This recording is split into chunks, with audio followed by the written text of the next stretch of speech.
Alam niyo po sa buhay, kailangan marunong tayong magpasalamat. Kasi may mga times kasi na nare-receive mo yung blessing or nabibigyan ka ng pagpapala pero hindi mo nakikita dahil maliit lamang ito.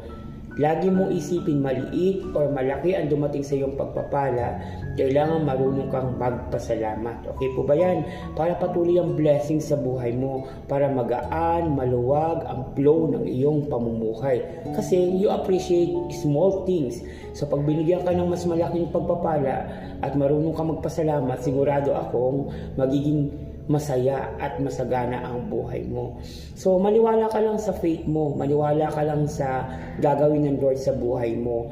Kasi anumang sitwasyon meron ka ngayon, tandaan mo, may malaki tayong Diyos na may pagmay-ari ng buong mundo, ng buong universe. Kaya niyang ibigay sa iyo. Okay? So, to God be the glory sa buhay mo. Happy Sunday, and I believe na church ka at niluwalhati mo ang Panginoon. God bless and happiness life!